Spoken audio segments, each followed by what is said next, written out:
மக்கள் வணக்கம். செய்திகள் வாசிப்பவர் ராஜேந்திரன். முதன்மை செய்திகள்.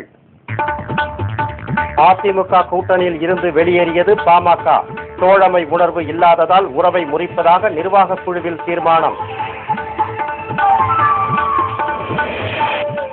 வெள்ளத்தில் மிதக்கும் ஆந்திரா, கர்நாடகாவில் மீட்பு பணிகள் தீவிரம். சென்னையில் இருந்து வட மாநிலங்களுக்கு செல்லும் தொடர் வண்டிகள் ரத்து. திண்டுக்கல் அருகே கடத்தப்பட்ட தொழிலதிபர் மகன் துண்டு துண்டாக வெட்டி கொலை. கைதான உறவினர் காவல்துறையிடம் பரபரப்பு வாக்குமூலம். விரிவான செய்திகள். அதிமுக கூட்டணியில் இருந்து வெளியேறுவதாக பாட்டாளி மக்கள் கட்சி அறிவித்துள்ளது. திண்டிவனத்தை அடுத்த தைலாபுரத்தில் பாமக நிர்வாக குழு கூட்டம் அக்கட்சியின் நிறுவனர் மருத்துவர் ராமதாஸ் முன்னிலையில் கட்சி தலைவர் கோகாமணி தலைமையில் இன்று நடைபெற்றது. இது தொடர்பாக அக்கட்சி வெளியிட்டுள்ள அறிக்கையில், கடந்த சட்டப்பேரவை தேர்தலின் போது ஏற்பட்ட ஒரு மோதல் தொடர்பாக மருத்துவர் ராமதாஸ், முன்னாள் நடுவண் அமைச்சர் அன்புமணி ராமதாஸ், மருமகன் பரசுராமன், தம்பி சீனிவாசன், பேரன் உட்பட 22 பேர் மீது பொய் புகார் கொடுக்கப்பட்டதாக கூறப்பட்டுள்ளது. காவல்துறையினரின் விசாரணைக்கு பின்னர் இவ்வழக்கிலிருந்து மருத்துவர் ராமதாஸ் மற்றும் அவரது குடும்ப உறுப்பினர்கள் விடுவிக்கப்பட்டதாகவும் தெரிவிக்கப்பட்டுள்ளது. ஆனாலும் இதை எதிர்த்து அதிமுக முன்னாள் அமைச்சர் சி.வி. சண்முகம் நீதிமன்றத்தில் மேல்முறையீடு செய்ததாகவும் அதை நீதிமன்றம் தள்ளுபடி செய்துவிட்டதாகவும் கூறப்பட்டுள்ளது. ஆனால் சி.வி. சண்முகம் மீண்டும் மருத்துவர் ராமதாஸையும் அவரது குடும்ப உறுப்பினர்களையும் வழக்கில் சேர்த்து விசாரணை நடத்த வேண்டும் என்று கோரிக்கை விடுத்திருப்பதாக கூறப்பட்டுள்ளது. இப்பிரச்சனை குறித்து அதிமுக பொதுச் செயலாளர் ஜெயலலிதாவை பாமக தலைவர் கோகாமணி நேரடியாக சந்தித்து விளக்கி கூறியதாகவும் தெரிவிக்கப்பட்டுள்ளது. அதற்கு பின்னரும் சி.வி. சண்முகம் உயர்நீதிமன்றத்தில் மேல்முறையீடு செய்திருப்பது சாதாரண நிகழ்வல்ல என்று நிர்வாக குழுவில் கண்டனம் தெரிவிக்கப்பட்டதாக கூறப்பட்டுள்ளது. தோழமை உணர்வு கொஞ்சம் கூட இல்லாததால் இனியும் அதிமுகவுடன் உறவு தேவையில்லை என்று தீர்மானம் நிறைவேற்றப்பட்டதாகவும் அந்த அறிக்கையில் குறிப்பிடப்பட்டுள்ளது. வெள்ளம் பாதித்த ஆந்திர, கர்நாடக மாநிலங்களில் மீட்பு பணிகள் தொடர்ந்து முழுவீச்சில் நடைபெற்று வருகின்றன. சென்னையில் இருந்து வட மாநிலங்களுக்கு செல்லும் பல தொடர் வண்டிகள் ரத்து செய்யப்பட்டுள்ளன. வங்கக்கடலில் உருவான குறைந்த காற்றழுத்தம் காரணமாக பெய்த கனமழையா வெள்ளப்பெருக்கு ஏற்பட்டு ஆந்திரா, கர்நாடகா, மகாராஷ்டிரா, கோவா ஆகிய 4 மாநிலங்கள் பெரிதும் பாதிக்கப்பட்டுள்ளன. ஆந்திராவில் பல மாவட்டங்கள் வெள்ள நீரில் மிதக்கின்றன. மழை வெள்ளத்தில் சிக்கி இதுவரை 200க்கும் மேற்பட்டோர் உயிரிழந்துள்ளனர். லட்சக்கணக்கானோர் வீடுகளை இழந்து தவித்து வருகின்றனர். மாநிலம் முழுவதும் மீட்பு பணிகள் போர்க்கால அடிப்படையில் நடைபெற்று வருவதாக அம்மாநில முதலமைச்சர் ரோசையா தெரிவித்துள்ளார். ముంపు ప్రమాదం విజయవాడ, కృష్ణా జిల్లా, అటు ప్రక్కన ఉన్నటువంటి గుంటూరు జిల్లాలో కొన్ని భాగాలకు ఉంది. నష్టాన్ని ఎలా తగ్గించాలి, మినిమైజ్ చేయాలనే ఎఫర్ట్ ఒకటి చేస్తున్నాం సీరియస్ గా. வெள்ளம் பாதித்த பகுதிகளில் 13 உலங்கு வானூர்திகள், 100க்கும் மேற்பட்ட அதிவேக படகுகள் மூலம் மீட்பு பணிகள் மேற்கொள்ளப்பட்டு வருகின்றன. கர்நாடக மாநிலத்தில் மழை வெள்ளத்தால் 14 மாவட்டங்கள் கடுமையாக பாதிக்கப்பட்டுள்ளன.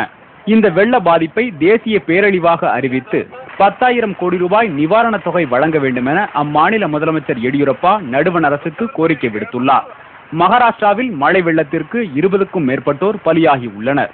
2000க்கும் மேற்பட்ட வீடுகளை வெள்ள நீர் சூழ்ந்துள்ளதால் பொதுமக்கள் பெரிதும் பாதிக்கப்பட்டுள்ளனர்.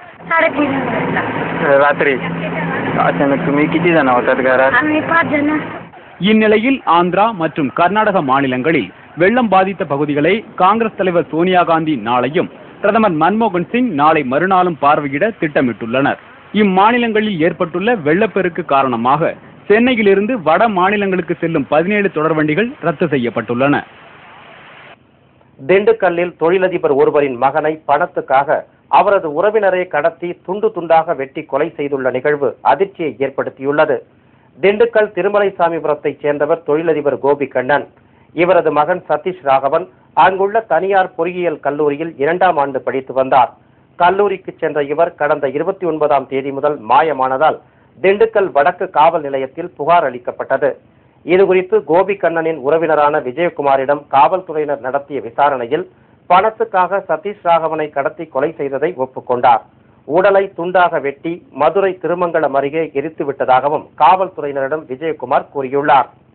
கடந்த 29ஆம் தேதி காலையில் கம்ப்யூட்டர் சென்டருக்கு படிக்க போகிறேன்னு சொல்லி பஸ் ஸ்டாண்டுக்கு கம்ப்யூட்டர் சென்டர் போனால் அப்படி அங்கேருந்து இங்கே காணாமல் போயிட்டாங்க தகவல் வந்தது. இன்னைக்கு காலையில் பார்த்தீங்கன்னா ஏதோ ஒரு பாடி கிடக்கு திருமங்கலத்துன்னு சொல்லி உறுதிப்படுறதுக்கானே அவங்க குடும்பத்துக்காக எல்லாமே அங்கே போயிருக்கிறாங்க.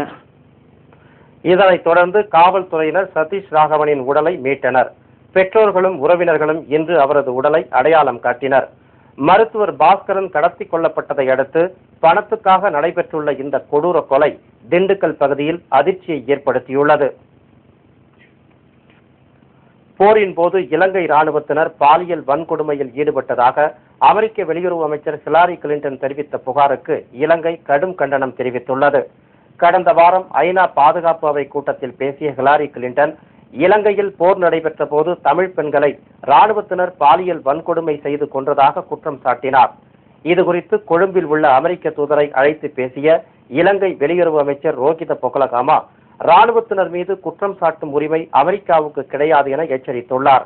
இதனிடையே 20 லட்சம் ரூபாய் வரி செலுத்தப்படாததால் வணங்காமன் கப்பலில் உள்ள நிவாரணப் பொருட்கள் கொழும்பு துறைமுகத்தில் தேங்கி கிடப்பதாக தகவல் வெளியாகியுள்ளது. இந்த பொருட்களை திரும்ப பெற முடியாது என இந்திய செஞ்சிலுவை சங்கமும் கைவிரித்து விட்டதால் நிவாரணப் பொருட்கள் வீணாக அழிந்து வருகின்றன.